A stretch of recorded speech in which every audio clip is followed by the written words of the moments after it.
বরগুনায় মাঠ জুড়ে এখন শীতকালীন আগাম সবজির সবুজ সমারোহ। বাজারেও মিলছে বেগুন, লাউ, বাঁধাকপি, ফুলকপি সহ বিভিন্ন সবজি। এ বিষয়ে আরো জানাতে আমাদের সঙ্গে যুক্ত হচ্ছেন সহকর্মী সুমন শিকদার। সুমন, সবজির দাম কেমন পাচ্ছেন প্রান্তিক কৃষকরা?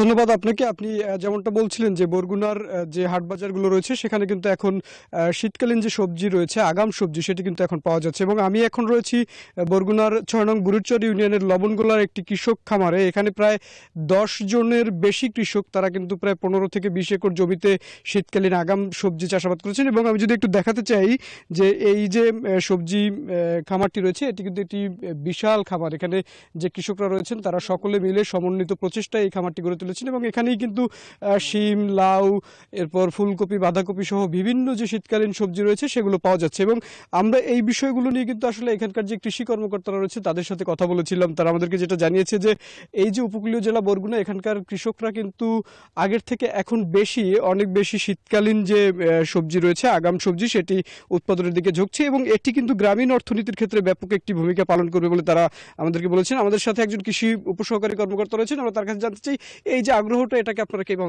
দেখছেন? ধন্যবাদ। আসলে আমাদের এই অঞ্চলের কৃষক আগে এরকম সচেতন ছিল না। আমরা বিভিন্নভাবে পরামর্শ দিয়ে এইখানে আপনারা যেখানে এখন রয়েছেন বর্তমানে বরগুনা সদর উপজেলার ৬ নং বুরুচর ইউনিয়নের লবণগোলা গ্রাম, এখানে একেবারে ধান চাষ হতো সবসময় ১২ মাস। সেইখানে কৃষক প্রায় ১২ একর জমিতে সকলে মিলে কিন্তু এখানে সর্জন পদ্ধতির মাধ্যমে সবজি চাষ করে আগাম। এবং আগাম সবজি শুনছিলেন যে আসলে এখানে কিন্তু সর্জন পদ্ধতির মাধ্যমে কৃষকরা যে সবজি সেটি আবাদ করেছেন, আগাম চাষাবাদ করেছেন। এবং আমি আর একটা বিষয় একটু জানিয়ে রাখতে চাই, সেটি হচ্ছে যে এই যে শীতকালীন সবজি উৎপাদন করেছেন কৃষকরা, তারা যে উৎপাদন হয়েছে তাতে প্রচণ্ড খুশি। তবে তারা বাজার দর নিয়ে কিন্তু কিছুটা হতাশা প্রকাশ করেছেন এবং বলছেন যে বাজারে আসলে যে ন্যায্য মূল্য সেটি তারা থেকে বঞ্চিত হচ্ছেন। এই ছিল আমার কাছে বরগুনা থেকে সবশেষ পরিস্থিতি। ফিরে যাচ্ছি সুমন, আপনাকে ধন্যবাদ। বান্ডেল থাকলে প্রতি সেনমানিতে টাকা বাঁচবে। বিকাশ সেনমানি বান্ডেল কিনে জিতুন প্রতি লেনদেনে।